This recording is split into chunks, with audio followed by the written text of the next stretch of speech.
여러분들 지금까지 몇 번의 예배를 드리셨나요? 한번 세어본 적 있어요?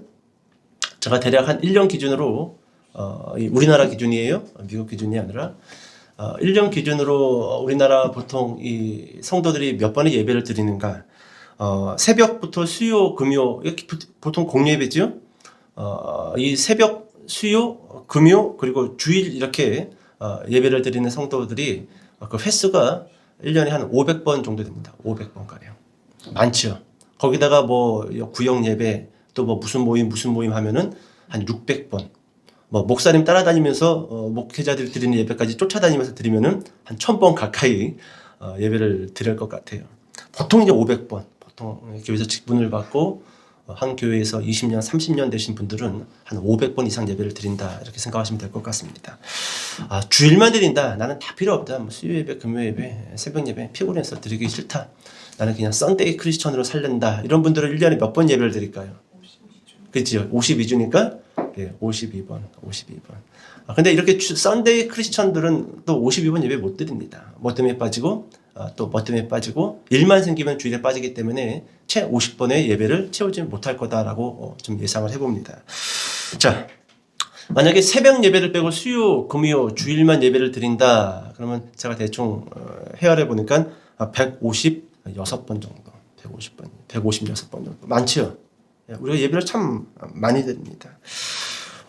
그렇다고 한다면 두 번째 질문 이렇게 좀 던져보겠습니다. 예배하면 떠오르는 것이 무엇인가요, 여러분들? 예배. 누구 좀 몇 사람 이야기해 보세요. 예배하면 딱 떠오르는 것. 뭐가 떠오를까요? 우리 세경이 예배하면 뭐가 떠올라요? 기절? 우리 강신복 집사님이 예배하면 무엇이 떠오르는가요? 말씀. 그렇죠. 예배하면 말씀이 떠오르죠. 우리 지은 자매는 예배하면 뭐가 떠올라요? 기도. 기도요. 그렇죠. 그죠. 빼놓을 수 없는 거죠. 말씀과 기도. 우리 기쁨의 교회 성도들 아주 훌륭하네요. 가장 중요한 핵심 가치적인 그 예배 핵심 가치적인 두 가지를 먼저 나왔어요. 말씀과 기도. 또 뭐 교회 초년생들 나온 지 얼마 안 되신 분들은 뭐 교회 식사 집에서 먹으면 맛이 없는데 교회에서 가면은 왜 이렇게 맛있는지 모르겠어요. 그죠? 교회 식사를 이야기하실 분들도 있을 것 같습니다. 저는 예배하면 떠오르는 것이 제가 개인적으로 저한테 이 질문을 던지고 제일 먼저 떠올랐던 것은 주일이었어요. 주일. 예배하면 주일. 물론 수요 예배, 금요 예배, 새벽 예배, 뭐 구역 예배 여러 가지 뭐 신방 예배 여러 가지가 있겠지만 목회자로서 주일 저에게 딱 그 질문을 던졌을 때 이 예배의 첫 번째 떠올랐던 것이 주일입니다. 주일. 또 어떤 분들은 이렇게 이야기하시는 분들도 있죠. 헌금이요. 또 이렇게 이야기하시는 분들도 있을 겁니다. 여러분 제가 이게 고등학교 시절이에요. 여름방학 때입니다. 그때 이 경기 고등학교 다니는 그런 이 친구들 한 대여섯 명 하고 한 올차 한 10명 됐을 것 같습니다. 저기 대성리라고 있어요. 강촌 가는 길에 대성리라고 있습니다. 요즘은 그쪽이 이제 대학생들 MT 장소는 아니지만 80년대, 90년대, 물론 70년대도 마찬가지고요. 대성리 강촌은 모든 대학생들의 MT촌이었어요. 유명했지요. 물도 좋고, 그죠? 제 기억으로 기차를 타고 대성리까지 이제 한 열댓 명의 친구들이 모여서 MT를 출발을 했는데 제 기억으로 이게 정확한지 모르겠어요. 달려오는 열차를 손을 흔들어서 세웠던 기억이 있어요. 그리고 그 기차를 500원을 주고 탄 기억이 있습니다. 그리고 그 기차에 올라탔더니 지하철처럼 의자가 되어져 있는 거예요. 서로 마주보게. 그리고 그 한 냥, 두 냥, 세 냥 이렇게 이야기하죠. 그게 한 세 냥인가 네 냥밖에 없었어요. 네. 저보다 나이가 많았던 대학생 언니 오빠들은 뭐 라디오도 들고 있었고 기타도 들고 있었고 뭐 동그란 이렇게 잠자리 안경도 쓰고 있었던 그런 기억들이 납니다. 그런데 이게 정말 제 기억이 맞는지 모르겠어요. 그래서 제가 언젠가 한번 그런 기차가 있었는지 조사를 해봤더니 진짜로 그런 기차가 운행을 했었대요. 언제까지 운행을 했다가 지금 운행하지 않는다라고 합니다. 그냥 그 어떤 그 간이역 같은 데서 누가 뭐 영무원이 있는 것이 아니라 사람들이 있다가 손 흔들면 서서 타고 돈 내고 타고 그냥 갔던 거예요. 그렇게 친구들과 함께 대성리에 가는 열차를 타고 대성리라는 곳을 처음으로 갔습니다. 갔더니 뭐 MT촌이니까 막 캠프파이어 하고 뭐 저희는 고등학생들이었으니까 대학생 언니 오빠들 또 막 물놀이 하고 막 그런 진풍경이 벌어져 있는 거예요. 저희는 돈이 없으니까 이 민박이나 하숙방을 잡지 못하고 이 강가 언저리쯤에 텐트를 가져갔어요. 텐트를 한 4동 5동을 치고 거기서 이제 버너를 가지고 밥을 해 먹고 라면을 끓여 먹고 그렇게 이제 며칠 지냈습니다. 그런데 그 일정 가운데 이 마지막 전날이 무슨 날이었냐면 주일이었어요. 주일. 그러니까 한 3박 4일 정도로 갔던 것 같아요. 금, 토, 그리고 일요일, 월요일 이렇게 출발을 했던 것 같습니다. 그때 저랑 같이 갔던 이 몇 명의 친구들 가운데 같은 교회를 다니고 있었던 친구들이 있었습니다. 이제 그게 문제였던 거예요. 토요일 이 저녁 무렵 같은 교회를 출석하고 있는 친구들하고 이게 이제 고민이 됐던 겁니다. 야, 우리 예배 어떡하지? 물론 그 대성리에도 교회는 있습니다. 교회는 있어요. 근데 누가 먼저 말할 것도 없이 서로 간에 그런 마음이 있었던 것 같아요. 그래도 우리가 다녔던 교회를 가서 예배를 드려야 되지 않을까? 예배는? 그러니까 대성리에서 서울로 다시 올라와야 되는 거예요. 그리고 다시 또 예배를 끝나면은 학생 예배가 끝나면 다시 또 대성리로 가야 되는.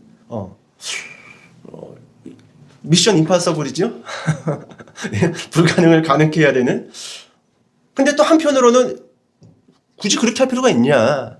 어차피 하나님은 여기에도 계시니 대성리에 있는 대성리 교회에 가서 될 수 있으면 선결 교단이 있다라고 하는 선결 교단에 가서 예배를 드리는 것도 괜찮지 않을까? 여러분 어떻게 했을까요?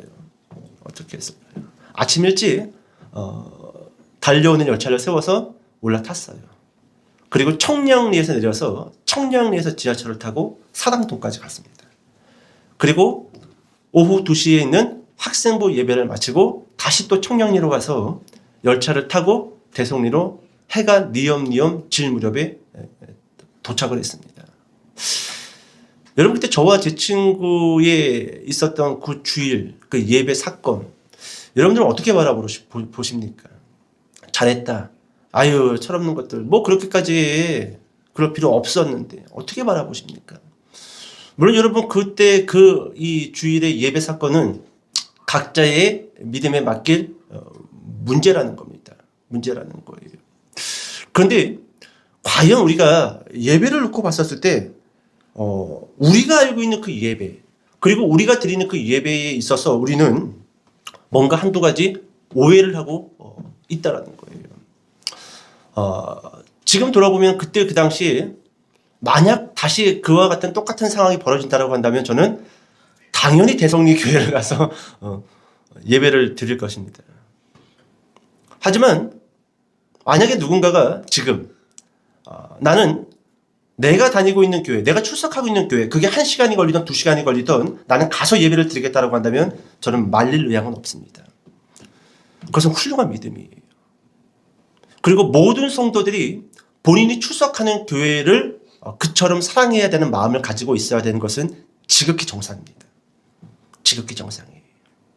물론 안 가고 하나님이 여기 있으니 난 여기서 예배 드릴게요 라고 말하는 사람이 있다고 한다면 저는 부정하지는 않겠습니다. 그 사람이 믿음이 없다라고 말하지는 않겠습니다. 근데 좀 달라지지요.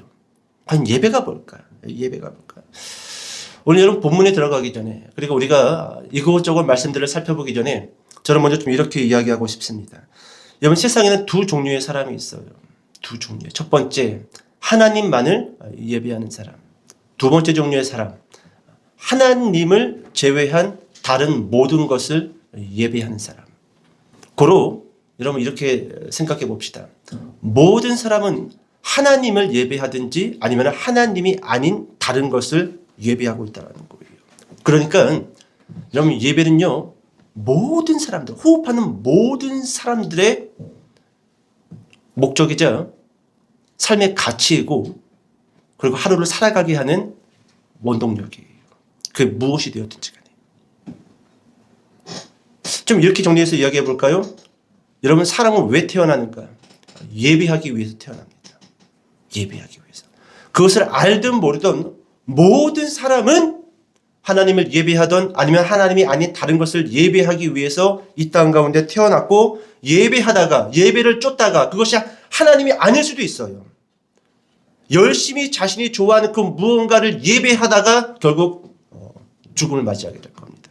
그것이 무엇이 되었든지 간에. 여러분이 지난 시간에 사마리아 여자 그리고 예수님은 의도적으로 사마리아 수가성 우물가에서 정오 12시에 남들 눈을 피해서 우물물을 기르러 나온 여자를 예수님은 의도적으로 만나셨습니다. 그리고 그 여자와 세 가지 주제를 가지고 이야기를 했어요. 첫 번째 생수라는 주제였어요. 생수라는 주제. 사마리아 여자는 예수님에게 이렇게 이야기했죠. 목마르지 않는 물이 있다라고 한다면, 한 번 마셔서 갈증을 느끼지 않는 생수가 있다라고 한다면 그걸 저에게 주십시오.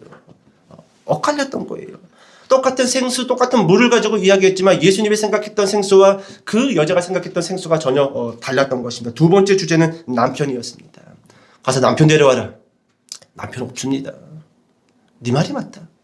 남편이 없다. 지금 살고 있는 6번째 남편도 네 남편은 아니다. 남편, 이게 바로 두 번째 주제였어요. 세 번째 주제는 이거였습니다. 마지막 주제였는데 예배 문제였어요. 예배. 이 사마리아의 여자와 예수님이 대화를 하면서 예수님은 최종적으로 이렇게 말씀하십니다. 하나님은 예배하는 자들을 찾으신다. 여러분 이 말씀을 잘 기억하시기 바랍니다. 하나님은 누구를 찾으신다고요? 예배하는 자들을 찾으신다. 그러면서 예배하는 방법에 대해서 말씀하시는데 하나님은 영이시니 예배하는 자가 영과 진리로 예배할지니라. 무엇과 무엇으로 예배할지니라? 영과 진리로 예배할지니라. 영과 진리로. 하나님은 예배하는 자들을 찾으신다. 그러니까 여러분 이렇게 생각해 볼 필요가 있을 것 같습니다. 예배 현장 가운데 있는 사람이라고 한다면 그 사람은 하나님이 찾은 사람이에요. 찾음이 된 사람이라는 겁니다. 우리가 그 예배 현장 가운데 하나님 앞에 예배로 나아가시는 것이 아니라 하나님의 예배하는 자들을 찾았다라는 겁니다. 예배를 만드시기를 원하셨다라는 겁니다. 그래서 예배 드리지 않는 사람들에게 찾아가서 그들로 하여금 예배를 가리키고 예배 속에서 영과 진리로 예배할 수 있도록 하나님의 것들을 조성하시고 만드시고 이끄시고 빚으시고 인도하셨다라는 거예요. 여러분 결국 사마리아 여자의 문제는 목마르지 않게 하는 물이 없음의 문제도 아니었고 더 나은 남편을 얻지 못함의 문제도 아니었어요. 이 사마리아 여자의 진짜 문제는 무엇이 문제였던 거예요? 예배의 문제였던 거예요. 많은 사람들이 여기에서 오해하고 착각하고 실수합니다. 이것은 예수를 믿는 사람이든 예수를 알지 못하는 사람들이든 간에 그들은 영원히 목마르지 않는 물을 내가 갖고 있지 못하기 때문에 이게 문제다라고 생각할 수도 있어요. 내가 더 좋은 사람, 더 좋은 여자, 더 좋은 남자친구를 만나지 못했기 때문에 그것이 내 인생의 문제였다라고 말할 수도 있습니다. 근데 아니었어요. 더 깊이 그 문제를 파고 들어갔더니 예배의 문제였던 거예요. 예배의 문제였던 거예요. 그러니까 이렇게 볼 수 있죠. 예배의 문제가 해결되지 않으면요. 기가 막힌 남자를 만났다 할지라도 문제를 해결할 수 없습니다. 여러분 이 예배의 문제가 해결되지 않으면 그 예배의 문제를 온전하게 방향을 설정하지 못하면요.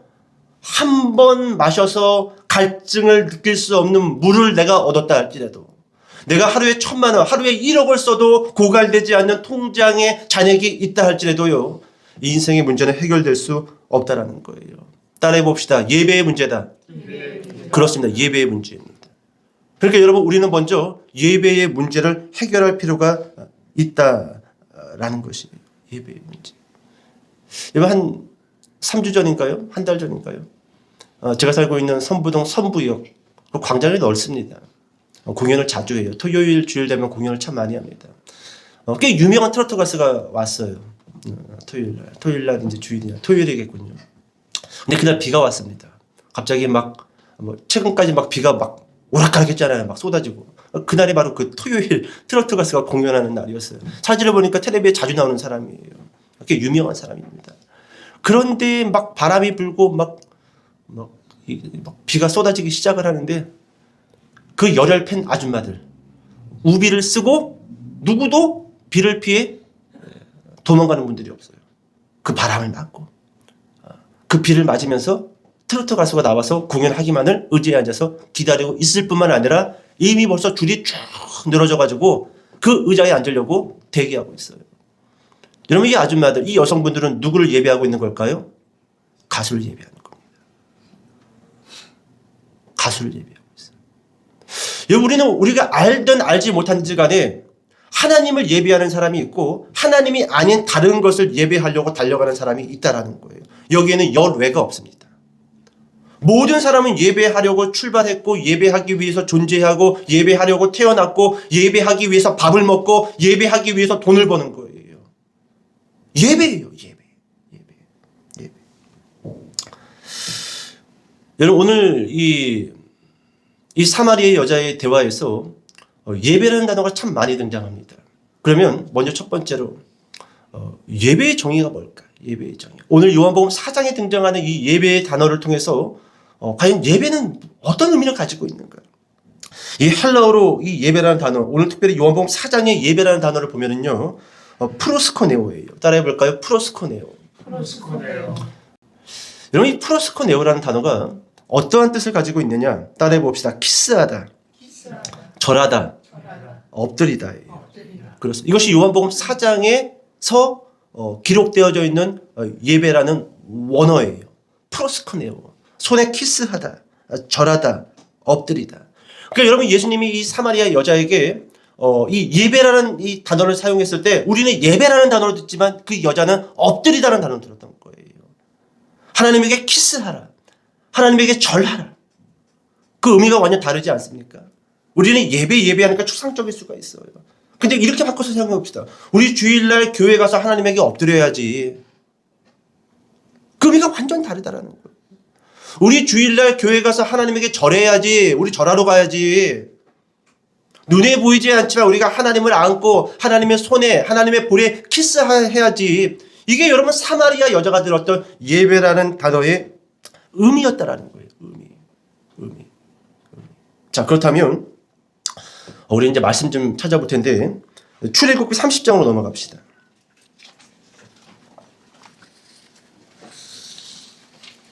30장 34절에서 38절.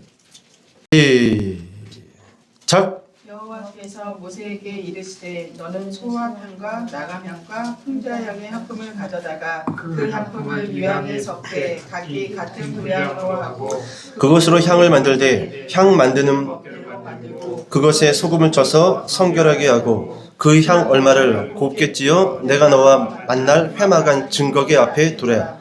이 향은 너희에게 지극히 거룩하니라. 네가 여호와를 위하여 만들 향은 거룩한 것이니 냄새를 맡으려고 이 같은 것을 만드는 모든 자는 그 백성 중에서 끊어지리라. 아멘. 이런 출애굽기 후반부, 요즘 우리 이 모교 성경 통독반이 지금 출애굽기 후반부를 읽고 있습니다. 우리 지난주 수요일 날 성막 그리고 성전의 기구들에 대한 말씀들을 지지난주 그리고 지난주에까지 읽고 또 다음 주에도 지금 읽어나가고 있는데, 여러분 지금 성막과 그리고 지성소 그리고 법궤가 만들어지고 나서 하나님이 모세에게 뭐라고 말씀을 하시냐면은 이렇게 이야기하죠. 향수를 만들라는 거예요. 향수. 그래서 향수 만드는 방법을 가르쳐 줍니다. 소합향, 나감향, 풍자향의 향품을 가져다가 똑같은 분량으로 섞으라고 합니다. 그리고 거기에 무엇을 칩니까? 예, 소금을 쳐야지 맛이 나죠? 예, 소금을 치라고 이야기합니다. 그러면서 이 향수를 어디에다 두냐? 36절에 보니까 그 향 얼마나 곱겠지요? 내가 너와 만날 회막한 증거계 앞에 두라. 왜요? 증거계 앞에, 증거계 위에, 거기서 하나님이 만날 거라 이야기했어요. 그러니까 하나님과의 만남의 그 장소에 이 향수를 두라는 겁니다. 여러분 37절 보세요. 네가 여호와를 위하여 만들 향은 거룩한 것이니 너희를 위하여는 그 방법대로 만들지 말라. 38절 냄새를 맡으려고 라는 단어가 있어요. 그죠? 너희는 이 냄새를 맡아라? 맡지 말라라는 거예요. 곧 만들지 말라라는 겁니다. 그러면 이 향은 누구만 맡겠다라는 거예요? 하나님만 맡겠다라는 거예요. 이게 무엇을 의미하는 걸까요? 여러분 오늘 저는 여러분들과 지금 예배에 대해서 말씀을 살펴보고 있습니다. 그리고 저는 오늘 이 말씀들을 통해서 저도 그렇고 여러분들도 그렇고 예배에 대한 정의, 예배에 대한 생각이 좀 더 커지고 바뀌었으면 좋겠어요. 그러려고 일부러 본문을 넘어가지 않고 예배에 대한 말씀을 오늘 한 주 띄어서 보는 겁니다. 왜 하나님의 향수를 만들라고 했는가? 이거예요. 예배는 하나님에게 따라해 볼까요? 향기로운 것이다. 향기로운 것이다. 그렇습니다. 우리가 이렇게 여기 지금 여기 소감향, 나감향, 풍자향이 있었잖아요. 그죠? 우리 세경이 향, 그냥 이름 부를게요. 우리 기영이 향, 이리오라 이리 향, 신복이 향, 우리 지은이 향. 이 모든 향을 각각 똑같은 분량대로 섞어서 소금을 뿌려 거룩하게 하고 성결하게 하고, 그리고 하나님을 만나는 그 지성소 안에 예배로 나아갈 때에 하나님은 어떻게 하시겠다라는 거예요? 향기롭다. 이게 하나님 표현이에요. 놀랍지 않습니까? 하나님이요, 이 성막과 그리고 이 향수를 만들려고 했었을 때 첫 번째로 그 예배에 대해서 우리에게 말씀해 주시는 게 뭐냐면, 나는 그 예배를 코로 맡겠다라는 거예요. 여러분 기억하세요. 예배는 하나님에게 향기로운 것이라는 거예요. 향기로운 것. 자, 근데 여러분 이와 똑같은 이 의미의 메시지가요, 신약 성경에도 있어요. 우리 요한복음 넘어갑시다. 12장 1절부터 3절. 자, 같이 읽어볼까요? 12장 1절에서 3절. 자, 시작. 이월절 엿새 전에 예수께서 베다니에 이르시니 이곳은 예수께서 죽은 자 가운데서 살리신 나사로가 있는 곳이라. 거기서 예수를 위하여 잔치할세 마르다는 일을 하고 나사로는 예수와 함께 마리아는 지극히 비싼 향유 곧 한 근을 가져다가 예수의 발에 붓고 자기 머리털로 그의 발을 닦으니 향유 냄새가 집에 가득하더라. 아멘. 아멘. 물론 여러분 성경의 저자는 예수님의 장례를 준비했다라고 기록을 하고 있습니다. 근데요, 단순히 그것만을 의미하는 것이 아니에요. 예배는 하나님을 그리고 예수님을 어떻게 하는 거다? 향기롭게 하는 거라는 거예요. 여러분 이 마리아가 나드 한 근, 본인이 거의 전 재산이었을 것입니다. 그것을 예수님에게 머리부터 부었습니다. 그러자 제자들 중에 특별히 가룟 유다가 그걸 팔아서 가난한 자들을 구제하는 데 쓰지 낭비했다라고 이야기해요. 그죠? 그때 예수님이 가룟 유다를 책망하죠? 따라해 봅시다. 예배는 구제보다 앞선다. 그렇습니다. 우리 오해하시면 안 돼요. 교회가 조금 사이즈 커지면은 예배를 뒷전으로 밀어놓고 사회복지와 구제에 열심을 내는 모습들 보입니다. 물론 좋은 모습이에요. 근데 절대로 복지와 구제는 예배에 우선시되지 않아요. 항상 먼저 무엇이 있어야 돼요? 예배입니다. 이거 주객이 바뀌면 안 돼요. 저는 개인적으로 좀 그런 어떤 목회 계획이 있어요. 나중에 사회복지를 하고 여러 구제를 할 수 있을 만큼 교회 사이즈가 커진다라고 한다면 저는 저희 교회는 사회복지를 저는 안 할 생각입니다. 대신 사회복지를 하는 기관과 협회를 적극적으로 지원할 용이 있습니다. 왜? 그들은 훨씬 더 훈련받은 프로들이에요. 프로들. 우리는 열심히 예배드리고 열심히 협력은 하되 개인적인 목회 활동 중에 하나예요.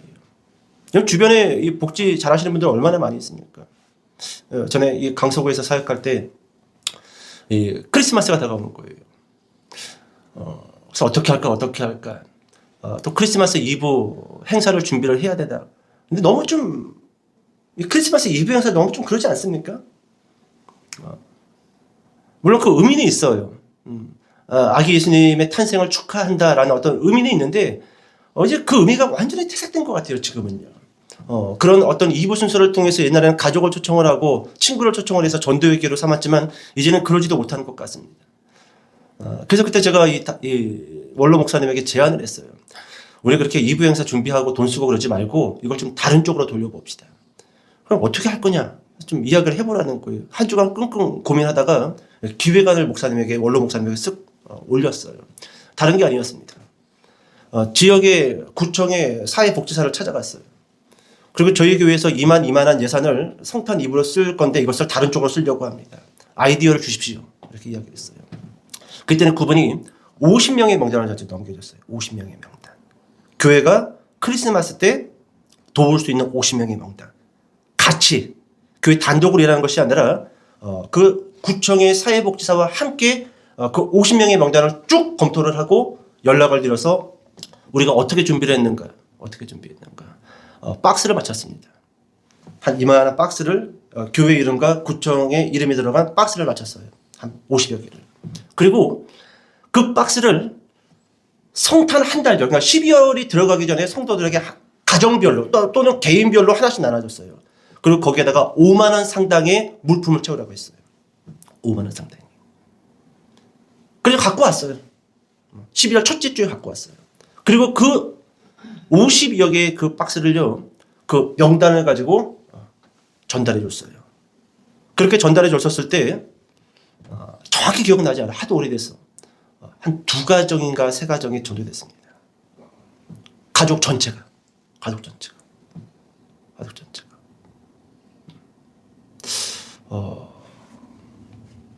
여러분, 교회가 구제, 복지 해야 되지요. 하나님의 우리에게 또 교회에게 맡기신 사명 중에 하나가 복지고 구제입니다. 그런데 여러분, 오늘 본문을 통해서 우리가 다시 한번 정립해야 될 것은 복지보다 구제보다 무엇이 우선시돼야 된다?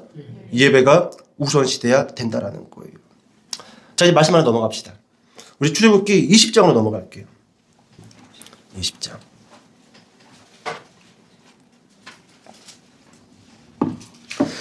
출애굽기 20장 2절부터 6절까지입니다. 자, 시작. 나는 너를 애굽 땅 종이었던 집에서 인도하여 낸 내 하나님 여호와니라. 너는 나 외에는 다른 신들을 내게 두지 말라. 너를 위하여 새긴 우상을 만들지 말고 또 위로 하늘에 있는 것이나 아래로 땅에 있는 것이나 땅 아래 물속에 있는 것에 어떤 형상도 만들지 말며 그것들에게 절하지 말며 그것들을 섬기지 말라. 나 네 하나님 여호와는 질투하는 하나님인즉 나를 미워하는 자의 죄를 갚되 아버지로부터 아들에게로 3, 4대까지 이르게 하거니와 나를 사랑하고 내 계명을 지키는 자에게는 1000대까지 은혜를 베푸느니라. 아멘. 방금 읽은 말씀은 10계명 가운데 1계명이에요. 여러분, 혹시 성경 맨 뒤에 10계명 보실래요? 1계명의 제목이 어떻게 나와 있는지? 너는 나 외에는 다른 신들을, 그지요? 우상을 숭배하지 말라라는 그런 메시지죠. 그죠? 근데 여러분, 이것은 잘못된 거예요. 이것은 하나님만을 예배하라는 메시지입니다. 하나님만. 제가 지금 무엇을 여러분들에게 말씀을 드리냐면 예배의 중요성이에요. 누구만을 예배하라? 하나님. 왜 그렇게 하나님께서 명령하셨을까요? 다른 게 아니에요. 하나님이 아닌 다른 것을 예배하는 순간 다 멸망하고 망할 거라는 거예요. 그 첫사람이 아담과 하와입니다. 하나님에게서 눈을 돌리고 다른 것을 쳐다보고 다른 것을 예배했을 때 여러분, 그들은 죽을 수밖에 없는 존재로 전락해버리고 말았던 거예요. 하나님은 그렇게 만들었어요. 하나님을 예배하는 사람들이 살 수 있도록 세상을 그렇게 창조했다라는 거예요. 우리는 자꾸 오해하면 안 돼요. 사마리아 여자처럼. 갈증 나지 않는 물을 많이 모으는 것, 남들보다 더 많이 확보하는 것이 내 생명을 더 영화롭게 할 거야. 아니에요. 하나님은 그렇게 창조하지 않았어요. 하나님만을 예배하라. 다른 것들을 예배하지 말고 다른 것들을 섬기지 말고 다른 것들을 기뻐하지 말고 그것이 사람이 되었든지 간에 그것이 사람이 만들어 놓은 어떤 조각품이든지 간에 그것을 예배하지 말라라는 거예요. 그것을 쫓지 말라라는 거예요. 그것을 기뻐하지 말라라는 거예요. 너희는 오직 하나님만 기뻐하라는 거예요. 그러면 너희의 생명이 영화롭게 될 거라는 거예요. 너희의 인생이 먹고 사는 문제와 상관없이 기름지게 될 거라는 거예요. 하나님이 그렇게 창조했다라는 거예요. 예배의 중요성. 하나님만을 기뻐하고 하나님만을 예배하라. 여러분, 민수기 1장 52절부터 민수기 2장 2절에 가서 보면 이건 읽지 마세요. 시간이 많이 가니까.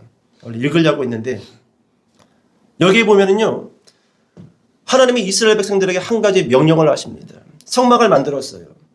그리고 그 이스라엘 12지파가 행군하고 멈췄을 때 너희가 어떻게 진을 이룰 것인지에 대한 설명을 합니다. 근데 그 12지파의 그 진이 어떻게 멈출 것인지에 대해서 이렇게 이야기합니다. 너희 그 12지파의 정 가운데 무엇을 둬라? 성막을 둬라. 그리고 성막 주변에는 레위인들이 진을 쳐서 텐트를 쳐라. 왜요? 백성들이 잘못 성막에 접근했다가 죽을 수 있기 때문에. 그리고 12지파에게 동서남북에다가 자리를 배치합니다. 어떤 지파든지 간에 그 자신들의 그 진 가운데를 보면 뭐가 있는 거예요? 성막이 있는 거예요. 무엇을 의미하는 걸까요? 하나님 중심의 인생. 예배 중심의 인생을 너희는 놓치지 말라라는 거예요. 그거 놓치면 어떻게 된다? 죽는다. 죽는다. 하나님 중심, 예배 중심의 인생을 살라라는 거예요. 우리 말씀을 찾아볼까요? 로마서 12장으로 넘어가 봅시다.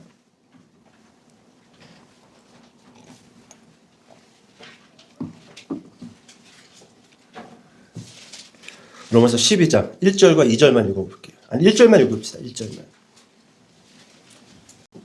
12장 시작. 그러므로 형제들아 내가 하나님의 모든 자비하심으로 너희를 권하노니 너희 몸을 하나님이 기뻐하시는 거룩한 산 제물로 드리라. 이는 너희가 드릴 영적 예배니라. 잠깐 앞을 볼까요? 저도 저희 교회에서 로마서 강의를 시작할 날이 좀 빨리 왔으면 좋겠습니다. 앞전 교회에서는 총 4년에 걸쳐서 로마서를 2번 강의를 했었어요. 로마서 12장은요 좀 의미가 있습니다. 왜냐하면은 로마서 1장부터 11장까지는요 죄와 율법 그리고 이 믿음과 그리고 이 너희들이 어떻게 성도가 되었는지에 대한 그런 교리적인 말씀이 쭉 기록되어져 있어요. 그리고 나서 그 모든 너희가 너희됨, 너희가 하나님의 자녀가 됨, 그 모든 교리를 마치고 이제 새롭게 출발되어지는 그 단락이 로마서 12장이에요. 12장. 근데 이제 모든 교리를 마쳤어요. 그리고 12장에 들어가서 12장 1절에 주는 첫 번째 메시지가 뭐냐면 방금 읽었던 말씀이에요. 다시 한번 제가 읽어드릴게요. 그러므로 형제들아 내가 하나님의 모든 자비하심으로 너희를 권하노니 이 그러므로는요 로마서 1장부터 11장을 전체를 마치고 이제 포함하고 주는 말씀이라는 거예요. 너희를 권하노니 여기서부터 중요하죠. 너희 몸을 하나님이 기뻐하시는 거룩한 산 무엇으로 드리라? 제물로 드리라. 이는 너희가 드릴 어떤 예배니라? 영적 예배니라. 여러분 여기서 영적이라는 말은요 스피릿이 아니에요. 이 원어를 보잖아요. 우리가 알고 있는 성령 거룩한 영이 아니에요. 라이트입니다. 라이트. 옳다. 합당하다라는 거예요. 그러니까 너희가 하나님의 은혜로 죄인에서 의인이 되었고 하나님의 자녀가 되었다. 그러므로 그럼 이제 너희가 어떻게 살 거냐라는 거예요. 너는 어디에다가 목적을 둬야 그 구원의 은혜, 그 은혜를 손실하지 않고 잃어버리지 않고 유지하고 살 수 있냐라는 거예요. 다른 게 아니라는 거예요. 너희 몸을 하나님이 기뻐하시는 거룩한 산 제물로 드리라. 이는 너희가 드릴 합당한 예배니라. 예배니라. 여러분 여기서 지금 로마서 12장 1절에서 말하는 이 예배는요 주일 예배를 말하는 것이 아니에요. 수요 예배, 금요 예배, 새벽 예배를 말하는 것이 아닙니다. 삶의 예배를 이야기하는 거예요. 삶의 예배. 지금부터 너희가 살아야 하는 이유, 존재의 목적은 다른 게 아니라는 거예요. 다른 거에 두지 말라라는 거예요. 오직 예배하는 것에 너희의 삶의 이유와 존재와 목적을 두면서 살라라는 거예요. 왜요? 하나님이 너희를 예배케 하기 위해서 너희를 구원하였다라는 거예요. 놓치면 안 돼요. 구원받고 예수 믿고 넓은 아파트가 목적이 된 사람들이 얼마나 많이 있습니까? 구원받고 하나님의 자녀가 된 사람들이 더 큰 차를 사기 위한 것이 목적이 된 사람들이 얼마나 많이 있습니까? 그래서 시험에 빠지는 거예요. 그래서 넘어지는 거예요. 그래서 교회에 나오는 것이 재미가 없는 거예요. 여러분 12장 말씀을 기억하세요. 12장은 모든 교리를 마치고 그러므로 주는 말씀이에요. 그러므로. 너희는 어떻게 살아야 되느냐. 어떻게 살아야 되느냐. 너희 삶 자체가 너희 삶을 드리는 예배를 드려야 된다. 그래서 여러분 여기서 12장 1절에 영적이라는 단어를 지워버리세요. 그리고 거기다가 합당한 예배다. 올바른 예배다. 그럼 여러분 구원받은 사람들의 합당하고 올바른 예배는 주일 예배만을 잘 드리는 사람이 여러분 예배를 잘 드리는 사람일까요? 아니에요. 그렇습니다. 그러니까 결론적으로도 한 번 더 이야기하겠지만 오늘 성경에서 말하는 예배는요 주일 예배 아닙니다. 수요 예배, 금요 예배, 새벽 예배도 아니에요. 모든 삶 자체를 너희가 예배로 목적 삼고 하나님께 드려야 된다라는 거예요. 자, 그렇다면 여러분 우리가 지금 예배의 중요성에 대해서 계속 살펴보고 있는데 이제 아직 끝나려면 1시간 더 남았어요. 이제 딱 절반 왔어요. 절반. 중간중간 뛰어넘는데 딱 절반 왔어요. 그러면 여러분, 우리들 가운데 올바르고 합당한 예배를 드리는 사람도 있겠지만 어떤 예배를 드리는 사람도 있을까요? 잘못된 예배. 하나님을 가증하게 여기고 싫어하는, 실패하는 예배도 있다라는 거예요. 그 부분만 살펴보고 그냥 바로 마칠게요. 여러분 먼저 출애굽기 32장을 살펴보지 마세요. 길입니다. 32장에 어떤 메시지가 있냐면 모세가 시내산으로 십계명을 받기 위해 돌판에다가 십계명을 받기 위해서 올라갑니다. 내려오질 않는 거예요. 그러니까 백성들이 아론을 찾아가서 이거 모세가 어떻게 됐나 봅니다. 우리를 위해서 하나님을 좀 만들어 주십시오. 그래서 막 금반지도 걷고 뭣도 걷고 불에다가 싹 던져놨더니 그게 뭐가 돼요? 금송아지가. 참 신기해요. 예? 지들이 만들었지 뭐 불 쓰게 된다고 금송아지가 되겠습니까? 여러분 결국 이 사건 때문에 이스라엘 백성들이 칼로 3,000여 명이 죽임을 당합니다. 그건 잘못된 예배였어요. 잘못된 예배. 여러분 그 사람들은 송아지를 예배했을까요? 아니에요. 유대인들은요 비록 금송아지였지만 그들은 금송아지를 하나님이라고 생각하고 예배했던 거예요. 근데 그게 잘못된 예배라는 거예요. 여러분 성경 대부분 이 선지서나 이 잘못된 예배의 유형들로 보잖아요. 그러면요 한 가지 독특한 이 공통 분모가 있는데 자기 생각에 따라 예배를 드리는 거예요. 내 생각에는 그렇게 예배를 드려도 돼. 그리고 또 예배를 드리는 거예요. 아니에요. 그렇지 않습니다. 여러분 레위기 10장에 가서 보게 되면은 나답과 아비후가 등장을 합니다. 유명한 사람들이죠. 이 사람도 예배를 드리기 위해서 성전에 갔다가 죽임을 당합니다. 왜요? 잘못된 불을 사용했어요. 하나님은요 번제단의 불을 가지고 그 불만을 사용하라고 했어요. 근데 이 나답과 아비후는요 어디에서 무슨 불을 가지고 왔냐? 뭐 그때 라이터가 있었나? 야 언제 번제단까지 갔다 와 귀찮은데 우리 머리끼리 탁 부딪히면 불꽃 튀니까 그 불꽃으로 예배드리면 안 될까? 어디서 불을 가져왔는지 모르겠습니다. 근데 하나님이 원하시지 않는 불로 예배를 드리다가 그 불에 삼킴을 당해서 태워 죽습니다. 뭐예요? 자기 생각이에요. 자기 생각. 여러분 우리도 우리 나름대로의 예배에 대한 자기 생각이 있어요. 이렇게 해도 괜찮지 않나요? 뭐 이렇게 예배를 드려도 좀 괜찮지 않을까요? 뭐 아까처럼 내가 대성리에 갔는데 굳이 대성리에서 놀고 있는데 예배 드리러 본교회까지 갈 필요가 있을까요? 그건 자기 생각이에요. 자기 생각입니다.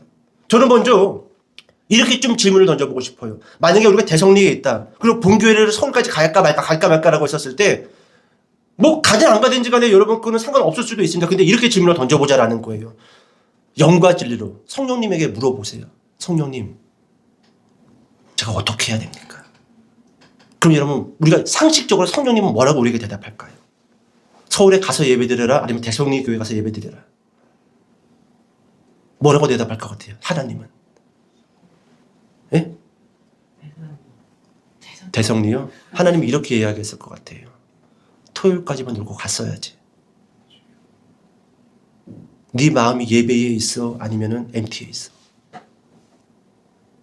하나님이 향기로운 예배를 받기를 원하셔요. 중심이 MT에 있고 부속품으로 예배가 따라왔던 거예요. 여러분 우리가요 예배에 갈등이 있을 때요 딴 거 필요 없습니다. 지금 우리와 함께 계시는 그 성령님에게 그냥 질문을 던지면 돼요. 그럼 성령님이 응답해 주십니다. 내 믿음의 분량대로. 성령님 제가 어떻게 하면 좋을까요? 예배가 딱 걸리는데. 나답과 아비후는요 물어보지도 따지지도 않았어요. 이들은 알고 있습니다. 제사장들이기 때문에. 반드시 번제단의 불을 가지고 제사를 드려야 됐는데 그들은 번제단까지 가는 게 귀찮았던 것 같습니다. 아니면은 번제단까지 가는 게 귀찮아서 애초에 제사 드리러 들어올 때 집에서 아궁이에서 뭐 장작개비 하나 불 붙은 거 들고 들어왔는지도 모르겠어요. 귀찮은데 냄새나고 연기 나는데 뭐 거기까지가 우리가 막 피냄새 나고 들어 가기도 싫어.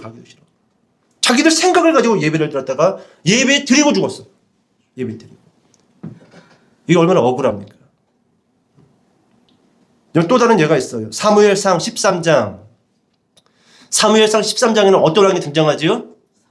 다윗 왕은 아니겠지요. 사울 왕이지요. 여러분 사울 왕도 사무엘 선지자를 아멜렉과 대치 중에 있다가 기다리지 못하고 어떻게 하지요? 본인이 예배를 드립니다. 자기 생각이었어요. 자기 생각이었어요.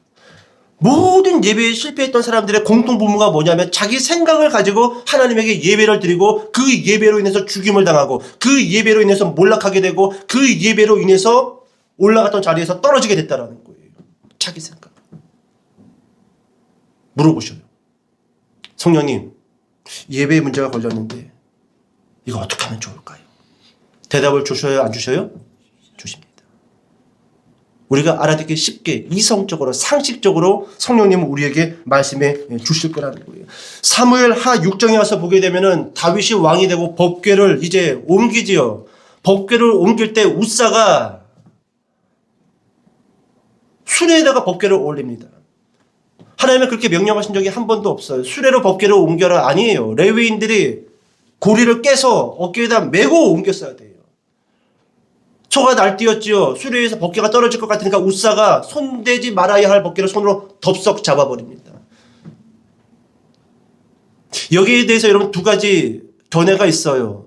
법궤가 떨어지는 것을 막기 위해서 손으로 댔는데 왜 그걸 죽입니까? 또 다른 견해는 이겁니다. 우사가 법궤와 하도 오래 같이 살았기 때문에 법궤가 쉬웠다라는 거예요. 법궤가. 여러분 처음 교회에 오는 사람들은요 상당히 옷에도 신경을 씁니다. 상당히 조심스럽게 오나요. 설교 시간이 좋을까요, 안 좋을까요? 처음 온 사람들. 나 교회 처음 와서요, 설교 시간이 좋은 사람들 한 사람도 못 봤어요. 보통 설교 시간에 다 양반 다리로 앉아가지고, 다. 이런 분들 보통 연수가 꽤 돼요. 장급이에요, 장급. 왜요? 예배가 어떻게 되는 거예요? 점점 쉬워지는 거예요. 자기 생각이 빠지는 거예요. 여러분 우사는요 법궤와 오래 같이 있었어요. 쉬웠던 거 맨날 있었던 상자, 내가 지키는 상자, 내가 돌보는 상자, 내가 옮겨야 되는 상자, 쉬웠던 겁니다. 후후후후 그러다 죽었어요. 여러분 우리가 드리는 이 예배에 쉬운 예배 아니에요. 아무렇게나 대충 와서 그냥 앉아 있어서 드려질 수 있는 예배 아닙니다. 그럼 우사 되는 거예요. 우사 되는 거예요. 그럼 목사님 죽어요? 아니요. 영적으로 죽어요. 영적으로 메말라진다는 것이죠. 여러분 신약으로 넘어와서 마태복음 15장에 보면 예수님이 바리새인들에 대해서 이렇게 이야기합니다. 너희들은 장로들의 전통으로 인해서 하나님이 주신 계명을 버리고 있다라고 이야기하셔요. 무엇 때문에 하나님의 계명을 버린다고요? 전통 때문에 하나님의 계명을 버리고 있다. 그래서 마태복음 15장 9절에 보면은 사람의 계명으로 교훈을 삼아 가르치니 나를 헛되이 경배한도다. 바리새인들은 자기의 생각을 가지고 예배를 드렸다라는 거예요. 하나님이 주신 말씀이 있는데, 하나님이 주신 계명이 있는데 그 계명대로 예배를 드리는 것이 아니라 그 계명대로 율법을 지키는 게 아니라 본인들이 만들어 놓은 그 장통이나 전통을 중심으로, 장통이 아니에요. 전통을 중심으로 예배를 드리고 있는데 그것은 나를 헛되이 예배하는 거다라고 말씀해주고 있다라는 거예요. 이거 말고도 많이 있어요. 시간이 많이 가서 맞춰야 되겠지만, 말라기 가서 보면은요, 하나님은 열심히 예배를 드리는 유대인들과 제사장들을 향하여 이렇게 이야기합니다. 너희는 더러운 짐승을 드린다. 더러운 짐승을 드린다. 하나님이요, 그냥 와서 모여서 예배 드리면 됐다 이렇게만 생각을 했는데 하나님은 우리가 드리는 그 헌금에도, 그 헌물에도 유심히 관심이 있게 바라보고 이야기하셨다라는 거예요. 너희는 더러운 물질을 드리고 있다. 더러운 물질. 처음부터 그랬을까요? 아니지. 처음에는 눈도 이렇게 또랑또랑한 거, 털도 이렇게 복실복실한 거. 근데 시간이 지나니까 좀 비싸. 좀 여기 좀 땜빵 있고, 눈 막가가 돼. 이런 혀가 내침 질질리는 그런 소는 한 100만 원 좀 싸겠죠. 그런 재물을 드렸다라는 거예요. 그러니까 여러분 우리가 원래 여러분 신약 시대 때 우리가 많이 자유해졌고 모든 율법이 예수 그리스도로 인해 가지고 폐하여졌다 할지라도요. 여러분 구약 성경에서 주고 있는 그 하나님의 마음, 예배의 규례에 대해서는 우리가 버리면 안 돼요. 그 정신은 가지고 와야 돼요. 그 정신은 똑같이 하자라는 게 아니에요. 지금도 양 잡고 소 잡고 뭐 그렇게 하자라는 게 아니에요. 하지만 정신은 가지고 와야 돼요. 정신. 제가 작년 초에 안식일이냐 주일이냐라는 제목을 가지고 설교를 했었습니다. 상당히 길게. 주일은 안식일은 아닙니다. 하지만 안식일의 정신을 기억하고 주일을 드려야 돼요. 그것까지도 자유해버리면요, 더 이상 교회는 존재할 필요도 없고 모일 필요도 없습니다. 맞죠? 맞아요. 여러분, 아모스서 5장에 가서 보게 되면은요, 하나님은 열심히 예배 드리는 사람들에게 이렇게 그들의 예배를 물리치십니다. 너희는 공의가 없다. 공의가 없다. 하나님, 저희가 예배도 다 완벽하게 준비했고, 눈가 또랑또랑한 놈, 땜빵도 없는 놈, 그놈 가지고 와서 딱 번제까지 드렸는데, 하나님 또 시비를 걸어요. 또 시비를 걸어요. 뭐라고 시비 걸었다고요? 공의. 너희는 과연 공의롭게 살았냐라는 거예요. 호세아서 6장 4절부터 7절을 보게 되면 하나님이 예배드리는 자들에게 이렇게 이야기합니다. 너희는 인애와 자비가 없다. 그러면서 예배를 받지 않으십니다. 우리의 생각과 얼마나 빗나가고 있냐라는 거예요. 우리는 주일 돼서 교회에 와서 1시간 앉아있으면 그 예배 드렸다라고 생각하는데, 여러분 지금부터 그 생각 버리세요. 주일은 없습니다. 모든 날이 주일이에요. 그럼 왜 목사님 주일에 모여요? 이따 이야기 드릴게요. 이야기할 수 있으면. 하나님 보세요, 여러분. 아모스서나 호세아서나 예배를 열심히 드렸는데 공의가 없다고 예배를 안 받으시고, 너희는 인애와 자비가 없기 때문에 예배를 안 받으시고, 더러운 헌금을 하나님에게 헌금했기 때문에 예배를 안 받고 있다라는 것이죠. 그러면 하나님이 받으시는 예배는 도대체 어떤 예배인가? 여러분 시편 잠깐 가서 살펴볼까요? 시편 24편. 자, 시작. 여호와의 산에 오를 자가 누구며 그의 거룩한 곳에 설 자가 누구인가? 곧 손이 깨끗하며 마음이 청결하며 뜻을 허탄한 데에 두지 아니하며 거짓 맹세하지 아니하는 자로다. 그는 여호와께 복을 받고 구원의 하나님께 의를 얻으리니 이는 여호와를 찾는 족속이요 야곱의 하나님의 얼굴을 구하는 자로다. 아멘. 3절 말씀은 예배할 자가 누구냐라는 말씀이에요. 누가 여호와의 산에 오르겠느냐, 누가 그의 거룩한 곳에 서겠느냐, 누가 예배의 자리에 설 수 있냐라는 거예요. 근데 4절에 뭐라고 이야기합니까? 무엇이 깨끗하며 손이 깨끗하며, 무엇이 청결하며 마음이 청결하며, 뜻을 어디에 두지 아니하고 허탄한 데 두지 아니하고 거짓 맹세하지 아니하는 자, 이 사람만이 예배의 자리에 설 수 있다라는 거예요. 여러분 지금부터 주일 11시 기쁨의 교회에 와서 예배드린 것을 예배드렸다고 이야기하지 마시기 바랍니다. 그렇지 않아요. 모든 날이 주일이고 모든 날을 합산해서 주일날 하나님 앞에 온전히 나온 사람만이 하나님이 뭐라고 도장 찍어주는 거예요? 참 잘했습니다. 도장 찍어주는 거예요. 1년에 52주, 아니 1년에 500번, 아니 1년에 1000번의 예배를 드렸다 할지라도요, 인애와 자비, 손과 마음, 그 뜻을 허탄한 데다 두고 예배를 드렸다라고 한다면 하나님은 단 한 번의 예배도 받지 않으십니다. 우리의 모든 예배는 가인의 예배만 될 뿐이에요. 너도 받지 아니하고 너의 예배도 받지 아니할 것이다. 여러분 오늘 본문에서 예수님은 사마리아 여자에게 영과 진리로 예배해야 된다라고 이야기합니다. 그럼 우리는 이렇게 생각합니다. 아, 주일 11시 예배 때 성령과 진리, 예수님의 말씀을 가지고 예배해야지. 근데 그렇지가 않아요. 큰 오해예요. 잘 보세요. 너무너무 중요하니까. 여러분 예배는요, 주일 11시 본인들이 출석하는 교회에 앉아있는 게 예배가 아니에요. 따라해볼까? 영과 진리로 충만하면 그게 예배다. 그렇습니다. 무슨 말인지 아시겠어요? 이 여자는요, 사마리아 여자는 장소로 이야기했어요. 기쁨의 교회 가서 예배 드려야 되나요? 아니면은 딴 데 가서 예배를 드려야 되나요? 근데 예수님은 장소의 문제가 아니라고 이야기했어요. 너희의 문제는 영과 진리로 충만하지 않은 게 문제고, 너희의 예배는 지금부터 어디에 가서 예배를 드리는 장소가 중요한 게 아니고, 너희는 영과 진리로 충만해야 된다라는 겁니다. 그 자체가 예배라는 거예요. 그 자체가. 곧 예배는요, 영과 진리로 충만한 것, 그리고 영과 진리로 충만하여 우리가 아침부터 저녁까지 모든 것을 누비고 모든 것을 다니고 모든 사람들을 만나는 그 모든 것이 예배가 된다는 거예요. 그래서 자비를 원했던 것이고 인애를 이야기했던 것이고 공의를 얘기했던 거예요. 근데 우리는 예배를 뭐라고 생각하지요? 성령 충만하고 목사님이 설교 준비 잘해가지고 여기에 앉아서 예배 드리는 것. 아니에요. 아닙니다. 영과 진리로 충만하면 예배 끝이에요.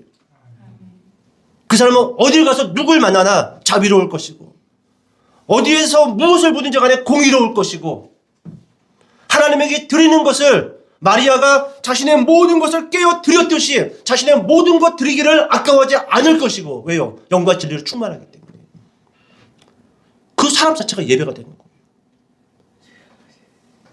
로마서 12장 1절에 산제물로 드리라. 너희를 산제물로 드리라. 어떻게 산제물로 드립니까?